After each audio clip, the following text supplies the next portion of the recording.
हाल ही में भाजपा सांसद कंगना रनौत के घर पर राष्ट्रीय सेविका समिति महिला शाखा का आयोजन हुआ था। इस शाखा में एनडीए की कई महिला राज्यसभा और लोकसभा सांसद मौजूद थी। देखने में सुनने में अच्छा लगता है, one should follow what they preach.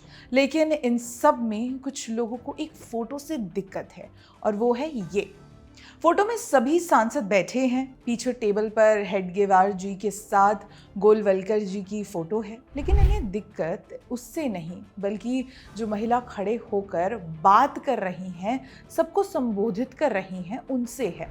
ये महिला है राज्यसभा सांसद और अजीत पवार की धर्मपत्नी सुनेत्रा पवार जी, एनसीपी की नेता हैं और काका पवार की बहू। फोटो क्या आई, महाराष्ट्र के HMV यानी हिज मैजेस्टीज वॉइस पत्रकारों और सेक्युलरिज्म के तथाकथित रक्षकों में हाहाकार मच गया। प्रेस कॉन्फ्रेंसों में अजीत पवार से बार बार एक ही सवाल पूछा जा रहा है। सोशल मीडिया पर सुनेत्रा पवार और अजीत पवार से सवाल किया जा रहा है कि क्या आपने अब सेक्युलरिज्म और प्रोग्रेसिव आइडियोलॉजी को त्याग दिया है। और इस हद तक टारगेट किया जा रहा है कि सुनेत्रा पवार को एक्स पर एक क्लैरिफिकेशन पोस्ट करना पड़ा कि ये एक नॉन पॉलिटिकल इवेंट था और वो केवल महिला सशक्तिकरण और उनके मुश्किलों को कैसे सुलझाते हैं ये देखने गई थी।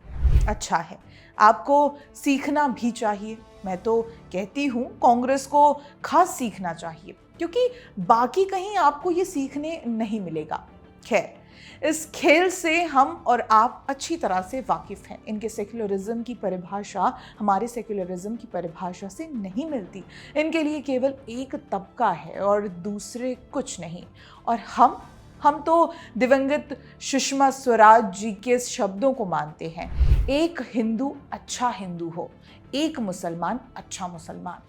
और असली समस्या यहाँ है, कांग्रेस और उसके दरबारी पत्रकारों का सेक्युलरिज्म हमारी डिक्शनरी का नहीं, उनकी अपनी बनाई हुई डेफिनेशन है। 1984 में हजारों सिखों का कत्ल हुआ, तब सेक्युलरिज्म कहाँ गया? शाहबानों को न्याय से वंचित किया गया, तब प्रगतिशीलता क्यों गायब हो गई? बाबरी मामले में एक तरह ताले खुलवाए, दूसरी तरफ मुस्लिम पर्सनल लॉ के आगे झुक गए। ये कौन सा सेक्युलरिज्म था? सैफरन टेरर का नारा गढ़ा जबकि अदालतों ने साजिश की पोल खोली। इसके लिए आपका इल्यूजन डिल्यूजन एक ही है, इतना कि ये बेसिक ऑपोजिशन प्रिंसिपल्स भूल जाते हैं। ये राहुल गांधी से सवाल नहीं करेंगे। 15 अगस्त तो अभी गया ना।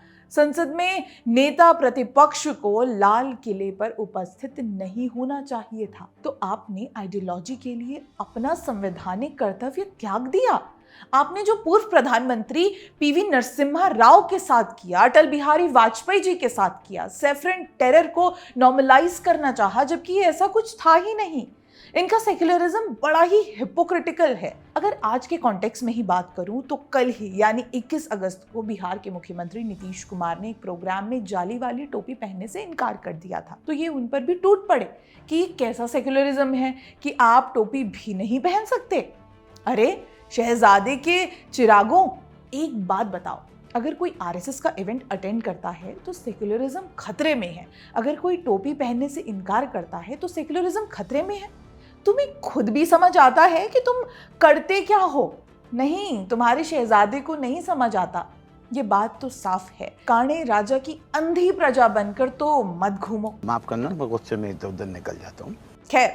खैर क्या, इसे खत्म कैसे करूं? इस बात पर खत्म करती हूं कि ये इनके वोट बैंक वाले तबके जब कहीं किसी आपदा में मदद करने जाते हैं तो पहले जनेऊ मंगलसूत्र काटते हैं, फिर मदद करते हैं। और वहीं संघ भारत में किसी भी आपदा के समय सबसे पहले खड़ा होता है।